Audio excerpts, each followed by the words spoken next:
लंबे समय से बंद पड़े बरौनी फर्टिलाइजर कारखाने पर संकट के बादल छटते नजर नहीं आ रहे हैं। हाल ही में केंद्र ने जिन 5 बंद पड़े फर्टिलाइजर कारखानों को चालू करने का निर्णय लिया है, उसमें बरौनी का नाम नहीं है। इससे लोगों में गुस्सा है और वे अब आंदोलन की बात कर रहे हैं। यूरिया उत्पादन के क्षेत्र में बरौनी फर्टिलाइजर कारखाना बिहार में ही नहीं, देश में अपना महत्वपूर्ण स्थान रखता था। 1961 में स्थापित इस कारखाने ने बेहतर यूरिया उत्पादन की बदौलत जल्द ही देश में अमिट छाप छोड़ी। नेपथा पर संचालित इस कारखाने की उत्पादन क्षमता लगभग 1000 मीट्रिक टन थी, लेकिन 1999 में देश के अन्य कारखानों की तरह इसे भी सिंक कारखाना बताकर बंद कर दिया गया। इस कारखाने के चालू होने की उम्मीद में बैठे यहाँ के कर्मचारियों की माने तो बरौनी कारखाने के पास जितना इंफ्रास्ट्रक्चर है उतना किसी दूसरे के पास नहीं है।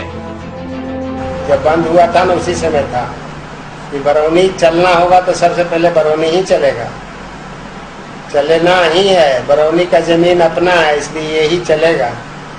बाकी जगह लोगों का जमीन लीज पर है, जैसे दुर्गापुर, हल्दिया, ये सब का। बरौनी फर्टिलाइजर कारखाने को चालू करने के लिए कई बार आंदोलन हो चुके हैं। तत्कालीन उर्वरक मंत्री रामविलास पासवान ने बड़े तामझाम के साथ इसे चालू करने की घोषणा भी की, लेकिन पासवान के मंत्री पद से हटते ही बरौनी कारखाने पर एक बार फिर ग्रहण लगा और वो अब तक नहीं छटा है।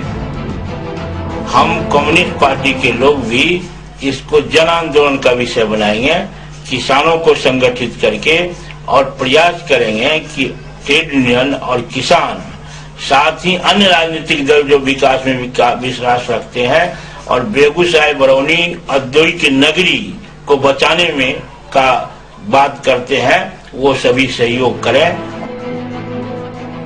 पिछले 10 सालों से बरौनी फर्टिलाइजर कारखाने को चालू करने को लेकर अब तो ये भी कहा जाने लगा है कि केंद्र की यूपीए सरकार और राज्य की एनडीए सरकार के बीच की सियासत के खींचतान में ये कारखाना फंसा हुआ है।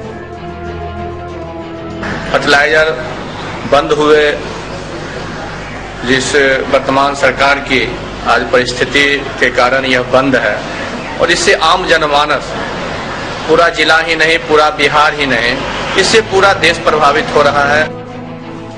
बंद होने के पहले बरौनी फर्टिलाइजर कारखाने में 1200 कर्मचारी काम करते थे, जिनकी संख्या अब सिर्फ 2 रह गई है।